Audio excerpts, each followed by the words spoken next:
الحمدللہ رب العالمین والصلاة والسلام علی سید الانبیاء والمرسلین اما بعد فاعوذ باللہ من الشیطان الرجیم بسم اللہ الرحمن الرحیم۔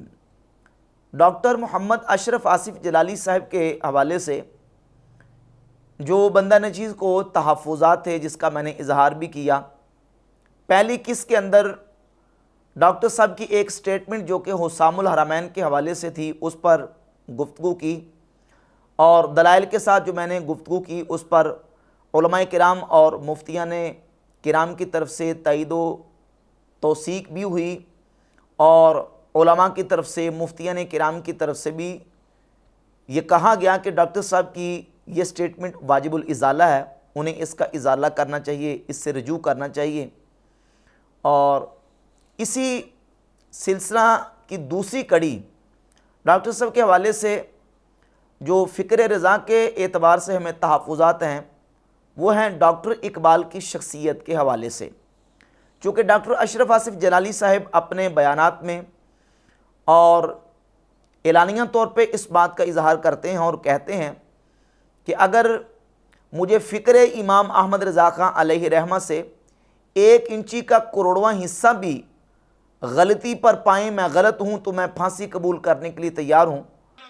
کھلی کتاب یہ قرآن میرے ہاتھ کے ہے، کوئی لوگ چھپ چھپ کے وار کرتے ہیں، خدا کی قسم مجھے فکر رضا کی عدالت میں پیش کرو، اگر فکر رضا سے 1 انچ کا کروڑواں حصہ بھی میری کوئی غلطی ہوگی میں پھانسی قبول کروں گا۔ اور اس بات کا اظہار بھی انہوں نے اپنے بیان کے اندر کیا کہ جو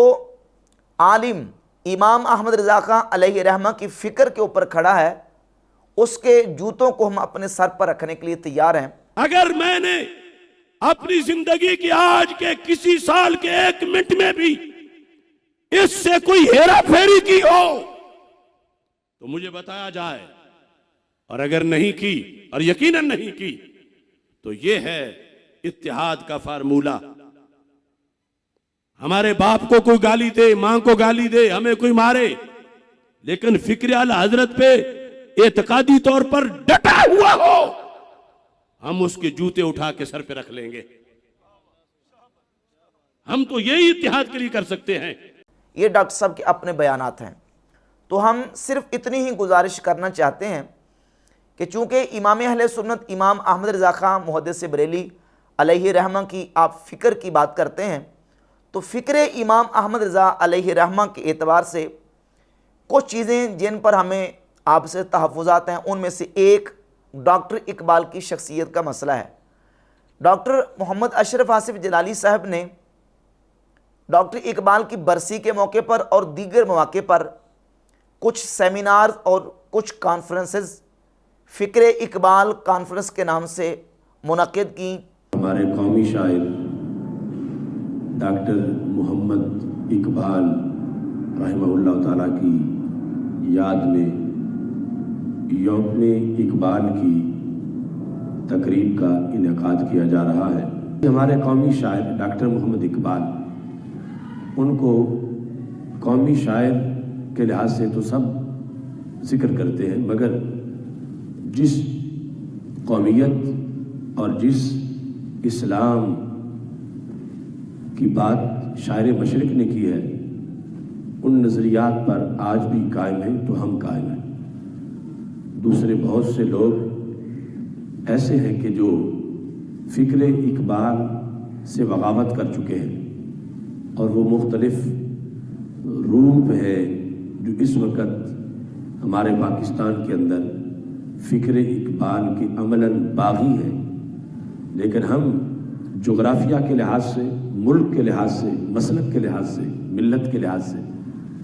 جن لوگوں کا نام لیتے ہیں، اللہ کے فضل سے ہمارا کردار اور ہمارا عقیدہ حمایت کرتا ہے، تقاضا کرتا ہے کہ ہم ان لوگوں کو خراج تحسین پیش کریں۔ اور اس کے علاوہ اپنے آفیشیل چینل کے اوپر بھی انہوں نے مختلف قسم کی ڈاکٹر صاحب کی طرف سے پوسٹیں ڈاکٹر اقبال کے حوالے سے شیئر ہوتی رہیں، اور یہاں تک کہ 2016 میں جو مینار پاکستان میں کانفرنس ہوئی اس کانفرنس میں ڈاکٹر محمد اشرف آصف جلالی صاحب نے 17 نکات کے اوپر مشتمل ایک اعلامیہ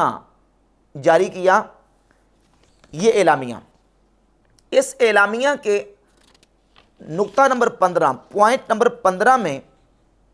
یہ اعلامیہ پیش کیا گیا کہ یوم اقبال کی چھٹی بحال کی جائے اور مفکر پاکستان کے نظریات کا خوب تعارف شامل نصاب کیا جائے۔ مفکر پاکستان یعنی ڈاکٹر اقبال کے نظریات کا خوب تعارف شامل نصاب کیا جائے۔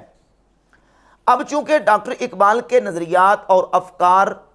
کو داخل نصاب اور شامل نصاب کرنے کی ڈاکٹر محمد اشرف آصف جلالی صاحب نے ترغیب دی اور اس کو پروموٹ کیا، تو ہمیں تحفظ یہ ہے اس اعتبار سے کہ جس انداز سے ڈاکٹر صاحب نے ڈاکٹر اقبال کے نظریات اور افکار کو پروموٹ کرنے اور داخل نصاب کرنے کی بات کی ہے،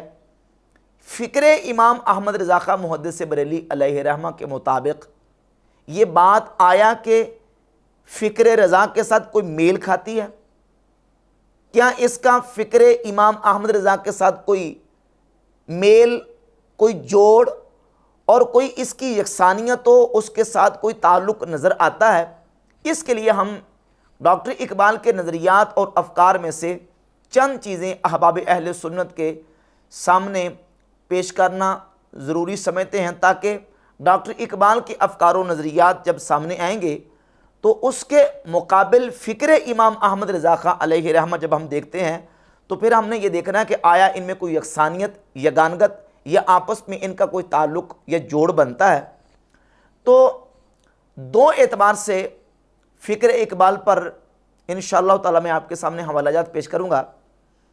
ایک ہے چند شخصیات کے حوالے سے ڈاکٹر اقبال کی فکر، اور ایک ڈاکٹر اقبال کے اشعار وغیرہ اور دیگر ڈاکٹر اقبال کے نظریات، جو کہ میں ڈاکٹر اقبال کی اپنی کتابوں،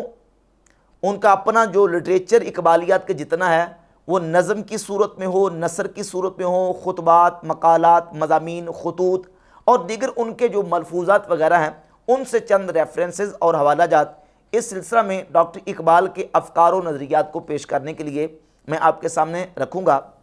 جہاں تک تعلق ہے شخصیات کا، تو سر سید احمد خاں علی گڑھی، سر سید احمد خاں علی گڑھی یہ فرقہ نیچریہ کے بانی تھے۔ جنت کے منکر، دوزخ کے منکر، وجود ملائکہ کے منکر، وجود جنات کے منکر تھے،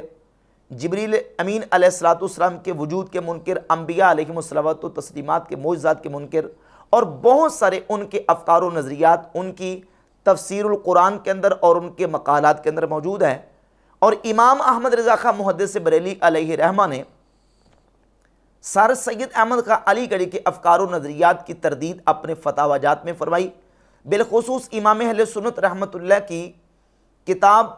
الدلائل القاہرہ علی الکافرۃ الناصرہ، یہ فتاوی رضویہ کی جلد نمبر 15 کے اندر شائع ہوئی ہے۔ اس میں امام اہل سنت رحمۃ اللہ علیہ نے سر سید احمد خاں علی گڑھ کے فاسد افکار و نظریات کا رد و ابطال فرمایا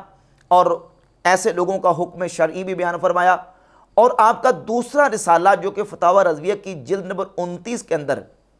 امور 20 در امتیاز عقائد سنیین کے نام سے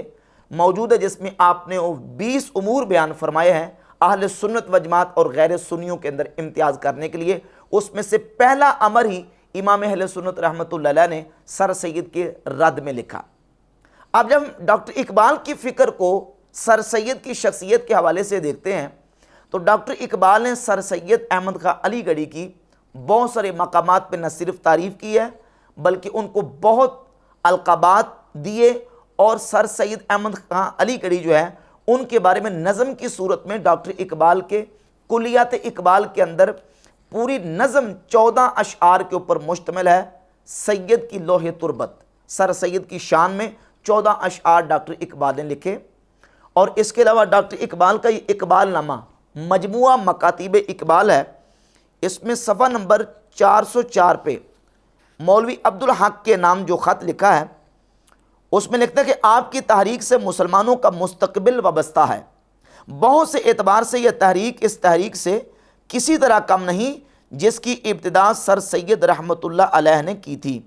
زیادہ کیا عرض کروں، امید کہ آپ کا مزاج بخیر ہوگا، والسلام۔ اور ڈاکٹر اقبال کی نشستیں اور گفتگویں جو کہ ڈاکٹر اقبال کے شاگرد نذیر نیازی نے رقم کی ہیں، لکھی ہیں 1938 میں، یہ میرے پاس اقبال کے حضور نشستیں اور گفتگویں صفحہ نمبر 24 ہے۔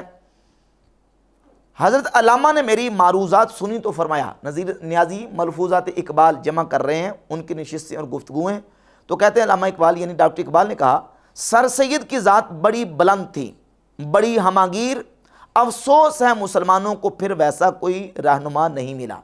اور دیگر اور بہت سارے مقامات ہیں جہاں ڈاکٹر اقبال نے سر سید احمد خان علی گڑھی کی تعریف بھی کی ہے، ان کے بڑے بڑے ان کے لیے القابات اور رحمت اللہ تعالی علیہ وغیرہ جو ہیں ان کے لیے دعائیہ کلمات بھی استعمال کی ہیں۔ جبکہ امام اہل سنت امام احمد رضا خان محدث بریلی رحمت اللہ تعالی علیہ نے سر سید کے جو فاسد افکار و نظریات ہیں ان کا پرزور طریقے سے رد کیا ہے اور آپ نے حکم شرعی بھی بیان فرمایا۔ سر سید احمد خان علی گڑھی اور اس کے علاوہ مرزا غلام قادیانی، مرزا غلام قادیانی مدعی نبوت، مرزا غلام قادیانی کے کفریہ اور باطل و فاسد افکار و نظریات کے اوپر پوری امت مسلمہ کا اجماع اور اتفاق ہے کہ اس نے بہت بڑے بڑے کفریات اس نے بولے اور کہے ہیں، جن میں سے ختم نبوت کا انکار بھی اس کا بہت بڑا کفر ہے۔ مرزا غلام قادیانی کے حوالے سے ڈاکٹر اقبال کی جو تحریریں اور ان کی اپنی جو تحریرات ہیں، اقتباسات ہیں، ان میں سے چند میں آپ کے سامنے پیش کرتا ہوں۔ یہ ڈاکٹر اقبال کی کتاب ہے نظریہ توحید مطلق اور شیخ عبد الکریم الجیلی۔ علامہ اقبال تقریریں، تحریریں اور بیانات کے نام سے اقبال اکادمی پاکستان سے شائع ہوئی ہے، سرکاری ادارے سے۔ اس کا صفحہ نمبر 103 ہے۔ ڈاکٹر اقبال مرزا غلام قادیانی کے بارے میں لکھتے ہیں کہ ایک نظریہ جس کو ہمیشہ اعلیٰ پایا کہ اسلامی مفکرین نے پسندیدگی کی نظر سے دیکھا اور زمانہ حال میں قادیان کے مصر غلام احمد نے اس کا دوبارہ پرچار کیا، جو کہ غالباً ہند کے جدید مسلمانوں میں ایک بہت زبردست ماہر دینیات ہے۔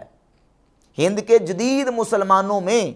بہت زبردست ماہر دینیات ہے، یہ ڈاکٹر اقبال نے مرزا غلام قادیانی کے بارے میں اپنی کتاب کے اندر لکھا۔ اور ڈاکٹر اقبال کی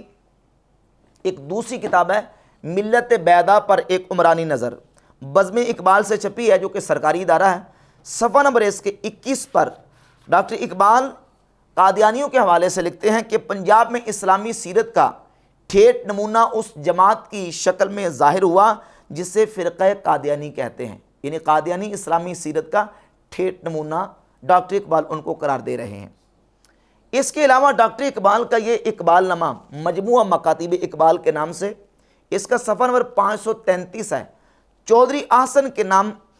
جو ڈاکٹر اقبال نے خط لکھا ہے، اس میں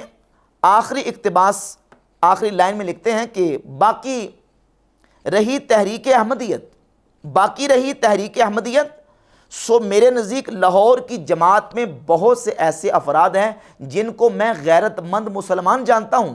اور ان کی اشاعت اسلام کی مساعی میں ان کا ہمدرد ہوں۔ یعنی جو قادیانیوں کی جماعت لاہوری گروپ ہے، ان کے بارے میں ڈاکٹر صاحب کہتے ہیں کہ جماعت احمدیہ لاہور میں بہت سارے ایسے افراد ہیں جن کو میں غیرت مند مسلمان جانتا ہوں اور ان کی اشاعت اسلام کی مساعی میں ان کا ہمدرد ہوں۔ یہ ڈاکٹر اقبال کے قادیانیوں کے حوالے سے افکار و نظریات جو کہ آن دا ریکارڈ ان کی اپنی تحریروں کے اندر موجود ہیں۔ البتہ یہاں یہ بات بھی یاد رہے کہ 1935 کے بعد جو ماہرین اقبال ہیں وہ کہتے ہیں کہ ڈاکٹر اقبال نے قادیانیوں کی مخالفت کی، لیکن یہ بات یاد رہے کہ جب ہم لٹریچر کو دیکھتے ہیں تو اس میں بہت ساری ایسی چیزیں بھی ہمیں ملتی ہیں جو کہ 1935 کے بعد بھی ڈاکٹر اقبال کے حوالے سے قادیانیوں کے ریفرنس سے ہمیں نظر آتی ہیں، جن میں سے یہ کلیات مکاتیب اقبال کی 4تھی جلد ہے اور اس میں صفحہ نمبر 282 پہ مولوی محمد علی کے نام، یعنی جو لاہوری جماعت کے چیئرمین اور بانی تھے محمد علی، ان کے نام ڈاکٹر اقبال نے خط لکھا 13 فروری 1936 کو، جب مرزا یعقوب بیگ جو قادیانی لاہوری تب مرا، تو لکھا کہ ابھی اخبار انقلاب میں ڈاکٹر مرزا یعقوب بیگ صاحب مرحوم 12 فروری 1936 کے انتقال کی خبر پڑھ کر بہت رنج ہوا۔ وہ شرافت کا پیکر مجسم تھے اور فطرتاً بنی نوع انسان کے ہمدرد، خدا تعالیٰ ان کو غریق کی رحمت کرے۔ یہ مرزا یعقوب بیگ کے بارے میں ڈاکٹر اقبال کا 1936 میں لکھا گیا خط ہے، جو محمد علی ڈلہوزی کے حوالے سے، محمد علی ڈلہوزی کو ڈاکٹر اقبال نے لکھا، مرزا غلام قادیانی کے حوالے سے، قادیانیوں کے حوالے سے۔ اور اس کے بعد ڈاکٹر اقبال نے محمد بن عبد الوہاب نجدی کے حوالے سے بھی اپنے لٹریچر کے اندر محمد بن عبد الوہاب نجدی، جو کہ فرقہ وہابیہ کے بانی اور پیشوا ہیں، ان کے بارے میں تعریف کلمات لکھے ہیں۔ جس طرح کہ یہی جو ایک خط ہے جو چودھری آسن کے نام ڈاکٹر اقبال نے لکھا تھا، صفحہ نمبر 533 پر جب سوال کیا گیا کہ مسیح اور مجدد کے بارے میں جو احادیث ہیں، اس حوالے سے آپ کا نظریہ اور آپ کا خیال کیا ہے، تو ڈاکٹر اقبال نے چودھری آسن کے نام خط لکھتے ہوئے مجدد اور مسیح کے بارے میں جو احادیث کتب احادیث کے اندر موجود ہیں اس پر اپنا تبصرہ کیا۔ یہ یاد رکھیں کہ مجدد اور مسیح کے بارے میں نبی پاک صلی اللہ علیہ وآلہ وسلم کی صحیح احادیث کتب احادیث میں موجود ہیں، جیسا کہ سنن ابی داؤد میں صحیح حدیث ہے،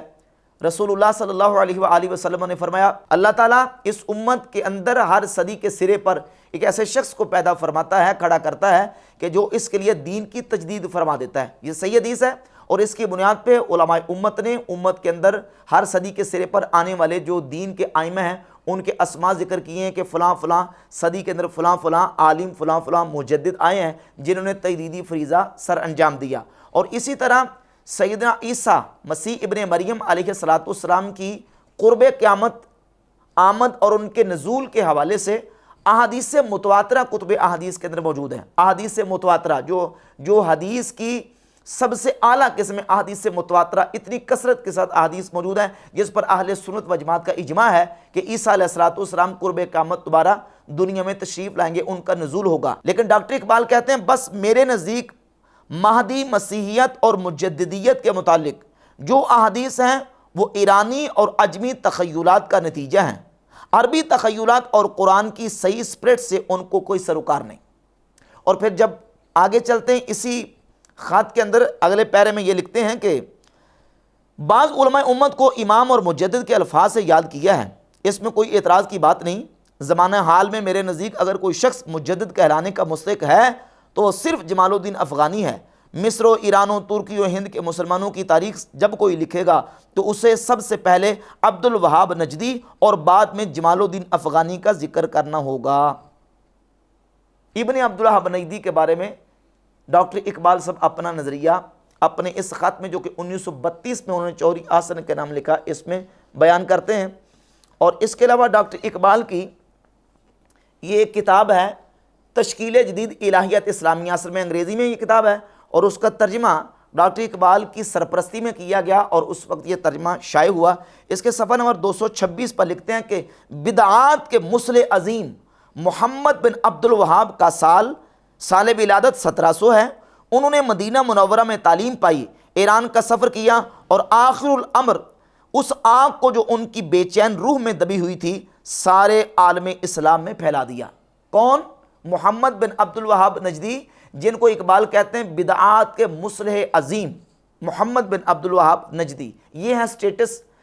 ڈاکٹر اقبال کی نظر میں محمد بن عبد الوہاب نجدی کا۔ اور صفحہ 226 کے بالکل آغاز میں لکھتے ہیں کہ اور یہی وجہ ہے کہ ابن تیمیہ کی ذات میں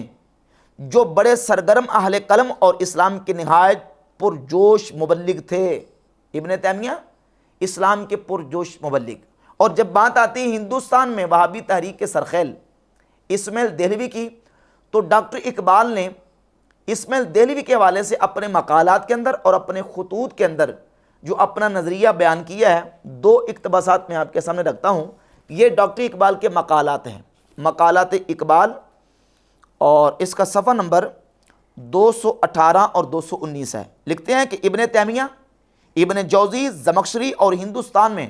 حضرت مجدد الفسانی، حضرت عالمگیر غازی، شاہ ولی اللہ محدث دہلوی اور شاہ اسماعیل دہلوی نے یہی کام کیا ہے، اور ہمارا مقصد صرف اس سلسلہ کو جاری رکھنے کا ہے اور کچھ نہیں۔ یعنی جو کام ان لوگوں نے کیا ہے اسماعیل دہلوی سمیت، ڈاکٹر اقبال کہتے ہیں کہ ہمارا مقصد یہی ہے کہ ہم اس سلسلہ کو اور اس کام کو جاری و ساری رکھیں۔ اور یہ دوسرا والا ڈاکٹر اقبال کے خط کا جو کہ اقبال نامہ کے صفحہ نمبر 382 پہ موجود ہے۔ ڈاکٹر اقبال لکھتے ہیں کہ مجدد الفسانی، عالمگیر اور مولانا اسماعیل شہید رحمت اللہ علیہم نے اسلامی سیرت کے احیاء کی کوشش کی، مگر صوفیہ کی کثرت اور صدیوں کی جمع شدہ قوت نے اس گروہ احرار کو کامیاب نہ ہونے دیا۔ اب اسلامی جماعت کا محض خدا پر بھروسہ ہے۔ اسماعیل دہلوی کے حوالے سے دو اقتباسات میں نے آپ کے سامنے ڈاکٹر اقبال کے رکھے ہیں۔ ڈاکٹر اقبال کی فکر اس سے واضح ہوتی ہے کہ اسماعیل دہلوی کی تعریفیں، ابن عبدالوہاب نجدی کی تعریفیں، ابن تیمیہ کی تعریفیں، مرزا غلام قادیانی کی تعریفیں، سر سید احمد خان علی گڑھی کی تعریفیں، نہ صرف ان کی بلکہ کتنے دیابنا اور کتنے وہابیہ ایسے ہیں جن کی تعریفیں خود ڈاکٹر اقبال صاحب نے اپنی تحریروں کے اندر، اپنے مقالات و خطبات اور اپنے جو مکتوبات ہیں ان کے اندر کی ہیں۔ شبلی نعمانی کے حوالے سے ڈاکٹر اقبال نے شبلی نعمانی کو استاذ الکل قرار دیا۔ یہ میرے پاس کلیات مکاتب اقبال کی جلد نمبر 1 صفحہ نمبر 705 ہے۔ سلیمان ندوی کے نام ڈاکٹر اقبال نے خط لکھا اور کیا لکھتے ہیں کہ مولانا شبلی رحمت اللہ علیہ کے بعد آپ استاذ الکل ہیں، اقبال آپ کی تنقید سے مستفیض ہوگا۔ استاذ الکل کون؟ شبلی نعمانی اور رحمت اللہ علیہ بھی، اور یہ معجزات کا منکر تھا شبلی نعمانی، اور سلمان ندوی کو بعد میں شبلی نعمانی کے بعد اپنا استاد بھی قرار دیا اور کہا کہ اقبال آپ کی تنقید سے مستفیض ہوگا۔ اور بلکہ اسی سلیمان ندوی کو ڈاکٹر اقبال نے وقت کا کلندر بھی قرار دیا اپنے مکتوب کے اندر، اور اسی کو دنیا اسلام کا جوئے شیر کا فرہاد بھی قرار دیا۔ شبلی نعمانی کے بعد سلمان ندوی کی تعریفیں کی، اور ابوالکلام آزاد کی، عبد الماجد دریابادی کی، انور شاہ کشمیری کی، اور دیگر بہت سارے دیابنا کے جو علماء ہیں ان کی تعریفیں بھی کی، اور ان کے لیے تعظیمی القاب بھی، اور ان کے لیے بعض کے لیے رحمت اللہ علیہ اور مرحوم و مغفور کے کلمات بھی ڈاکٹر اقبال نے ان شخصیات کے حوالے سے بولے ہیں۔ نہ صرف ان کے بارے میں بلکہ ڈاکٹر اقبال نے پوری ایک نظم لکھی ہے رام چندر کی شان میں، ہندوؤں کے رام چندر کی شان میں پوری نظم لکھی ہے ڈاکٹر اقبال نے،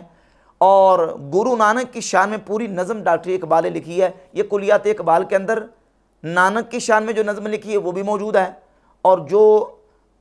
رام چندر کی شان میں نظم لکھی گئی ہے کلیات اقبال کے اندر وہ نظم بھی موجود ہے۔ حتیٰ کہ ڈاکٹر اقبال نے گرو نانک کے بارے میں یہ کلمات لکھے ہیں اس نظم کے اندر: آتش کدہ پھر بعد مدت کے مگر روشن ہوا، نور ابراہیم سے آذر کا گر روشن ہوا۔ یہ نور ابراہیم کون ہے؟ گرو نانک۔ اور لکھا کہ پھر اٹھی صدا توحید کی پنجاب سے، ہند کو ایک مرد کامل نے جگایا خواب سے۔ یہ مرد کامل کون ہے؟ گرو نانک۔ تو گرو نانک ہو، رام چندر ہو، سر سید اور مرزا غلام قادیانی اور دیگر جتنے شخصیات کا میں نے نام لیا ہے، ان کی تعریفیں ڈاکٹر اقبال نے کی ہیں۔ ان تمام حوالہ جات کی موجودگی میں اب سوال یہ پیدا ہوتا ہے کہ ایک طرف ڈاکٹر اقبال کی یہ فکر ہے ان شخصیات کے حوالے سے، مرزا غلام قادیانی کے حوالے سے، سر سید احمد خان علی گڑھی، محمد بن عبدالوہاب نجدی، ابن تیمیہ، اسماعیل دہلوی اور سلیمان ندوی اور شبلی نعمانی اور دیگر جو لوگ ہیں ان کے حوالے سے، اور ایک طرف امام احمد رضا خان محدث بریلوی علیہ رحمہ کی فکر اور آپ کا نظریہ ہے۔ اب سوال یہ پیدا ہوتا ہے کہ یہ دونوں افکار آپس میں کوئی دونوں فکریں میل کھاتی ہیں، ان کا کوئی جوڑ سمجھ میں آتا ہے؟ یہ ڈاکٹر صاحب سے سوال ہے، کیونکہ ڈاکٹر اشرف حسن جلالی صاحب نے یہ کہا ہے کہ فکر اقبال یعنی نظریات اقبال کا تعارف خوب شامل نصاب کیا جائے، اور ڈاکٹر اقبال کے نظریات کے اندر یہ نظریات بھی موجود ہیں۔ اس کے علاوہ بیسیوں اور بہت ساری چیزیں ہیں جو اقبالیات کے لٹریچر کے اندر موجود ہیں، اگر وہ بیان کی جائیں تو ایک وقت درکار ہے۔ مثلا ڈاکٹر اقبال کے بہت سارے اشعار ہیں جن کے اوپر علماء نے شرعی گرفت فرمائی۔ فارغ تو نہ بیٹھے گا معاشر میں جنوں میرا، یا اپنا گریبان چاک، یا دامن یزداں چاک، اس طرح کے بہت سارے اشعار ہیں۔ چپ رہ نہ سکا حضرت یزداں میں بھی اقبال، کرتا کوئی اس بندہ گستاخ کا منہ بند، تیرے شیشہ میں باقی نہیں ہے، بتا کیا تو میرا ساقی نہیں ہے، پیاسے کو ملے سمندر سے شبنم، بخیلی ہے یہ رضا کی نہیں ہے، کہاں تصویر نے تصویر گر سے، نمائش ہے میری تیرے ہنر سے، لیکن یہ کس قدر نامنصفی ہے کہ تو پوشیدہ ہے میری نظر سے۔ اور کلیت مکاتب اقبال کے اندر ایک شعر ڈاکٹر اقبال کا موجود ہے کہ در دشت جنومن جبریل زبوں سیدے، یزداں بکمند آور اے ہمت مردانہ۔ بہت سارے ایسے اشعار ہیں جس کے اوپر علماء نے شرعی گرفت فرمائی ہے، بالخصوص قاضی القضات فی الہند نبیر اعلیٰ حضرت حضور تاج الشریعہ مفتی اختر رضا خان صاحب علیہ رحمہ، جن کے حوالے سے ڈاکٹر اشرف آصف جلالی صاحب کا بھی کلیم ہے کہ وہ ان کے مرشد اجازت ہیں، انہوں نے ان سے اجازت و خلافت لی ہوئی ہے، ان کا فتاویٰ تاج الشریعہ، یہ فتاویٰ تاج الشریعہ اس کی جلد نمبر 2 صفحہ نمبر 498 پہ تاج الشریعہ علیہ رحمہ نے ڈاکٹر اقبال کے اشعار کے اوپر شرعی گرفت فرماتے ہوئے آپ نے لکھا ہے۔ اس کے علاوہ شہزادہ اعلیٰ حضرت حضور مفتی اعظم ہند مولانا مصطفیٰ رضا خان صاحب علیہ رحمہ اپنے فتاویٰ مفتی اعظم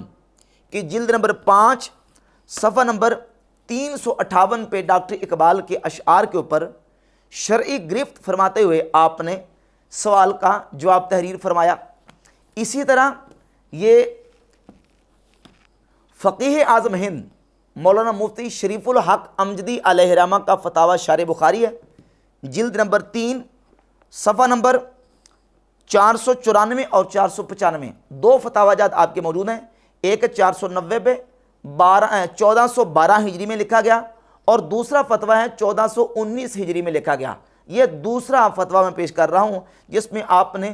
495 نمبر صفحہ پر ڈاکٹر اقبال کے جو اشعار ہیں اس کے اوپر شرعی گرفت فرمائی ہے۔ تو اکابر علماء اہل سنت نے جو کہ فکر رضا کے علماء ہیں، امام اہل سنت امام احمد رضا خان محدث بریلی علیہ رحمہ کی فکر کے علماء ہیں، انہوں نے ڈاکٹر اقبال کے اشعار کے اوپر شرعی گرفت فرمائی۔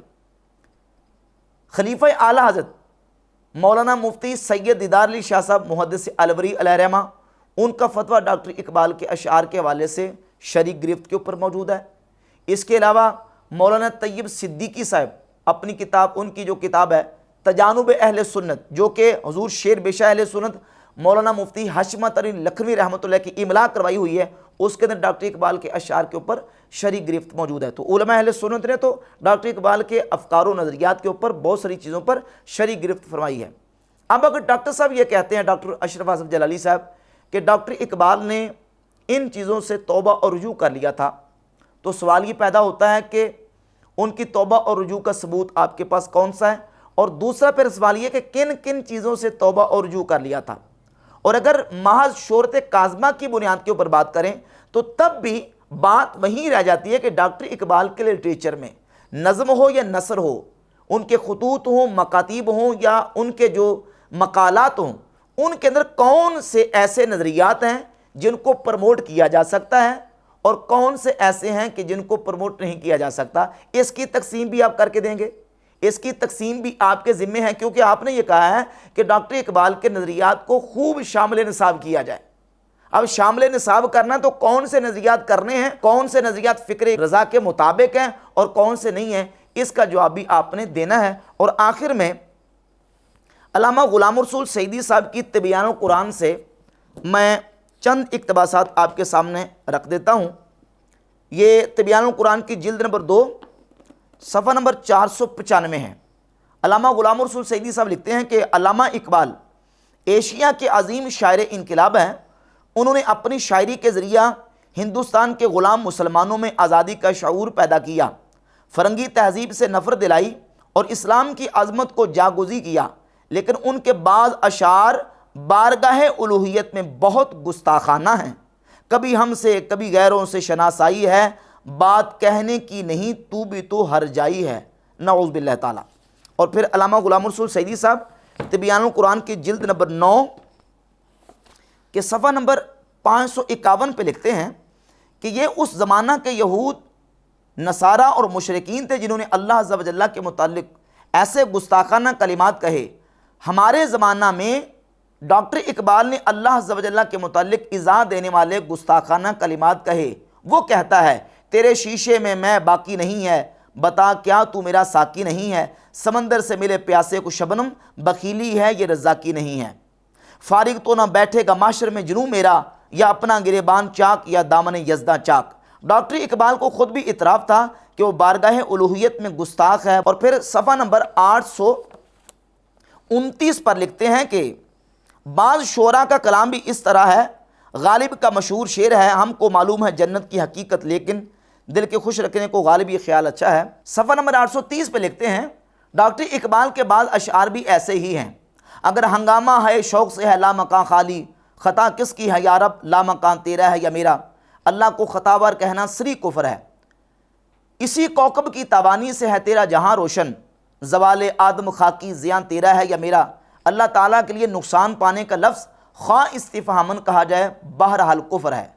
تیرے شیشہ میں باقی نہیں ہے، بتا کیا تو میرا ساقی نہیں ہے، سمندر سے ملے پیاسے کو شبنم، بخیلی ہے یہ رزاقی نہیں ہے۔ اللہ تعالیٰ کو بخیل کہنا اللہ تعالیٰ کی سخت توہین ہے اور سری کفر ہے۔ فارغ تو نہ بیٹھے گا معاشر میں جنوں میرا، یا اپنا گریبان چاک یا دامن یزداں چاک۔ چپ رہ نہ سکا حضرت یزداں بھی اقبال، کرتا کوئی اس بندہ گستاخ کا منہ بند۔ اللہ تعالیٰ کی گستاخی کر کے اس پر فخر کرنا یہ بھی کفر و دلال اور سرکشی ہے۔ پھر آگے کہتے ہیں اس شعر کی گمراہی اور اس کا کفر محتاج بیان نہیں۔ دیگر بہت سارے اشعار ہیں جس کے اوپر ڈاکٹر اقبال کے اشعار کے اوپر علامہ غلام رسول سعیدی صاحب نے بھی گرفت کیا ہے۔ تو یہ بہت ساری چیزیں ایسی ہیں فکر اقبال کے حوالے سے، نظریات اقبال کے حوالے سے، جو میں نے حوالہ جات کی روح سے آپ کے سامنے بیان کر دی ہیں۔ امید ہے کہ آپ تسلی بخش اس پر کوئی اپنا جواب ضرور عنایت فرمائیں گے۔